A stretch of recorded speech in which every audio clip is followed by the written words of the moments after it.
So this is a simple tutorial now to download OpenStreetMap. So first of all, Google OpenStreetMap. You'll get this website, click on it, or simply click on the link in the description below. You'll be redirected to OpenStreetMap website. So from here you can download directly the data of any place that you want. Let's imagine, for example, that I want to get the data from Paris. Let's zoom in, for example, to this area, and let's imagine that I want to get all of this data inside of my GIS software. So in order to upload this data, all what you need to do is just click on export. From here you can either download all this data visible on screen, or you can input your own coordinates, or you can click on this manually, select a different area.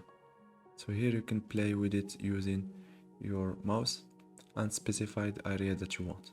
So for example, let's imagine that I want to get all of this data, those buildings and roads. So first of all, we need to download this data using the OpenStreetMap downloader.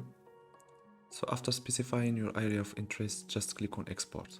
Specify where you want to save it and then click on save. So at the end of the download, you will get your file inside of your folder. So notice here that this file has a .osm extension.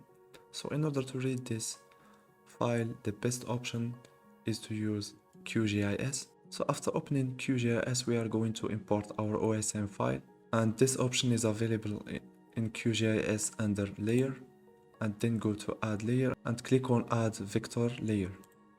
So in this menu, we are going to click on this button, navigate to your folder, click on your file and then click open. We are going to click on add, and you should here specify that you want to import all of those files that are inside of your OSM file. So click select all and then click on add layers and then click close. So here we go. As you can see here, we imported all of our data that we have just downloaded from OpenStreetMap. That file contained a lot of other files, lines, polygons, and also points.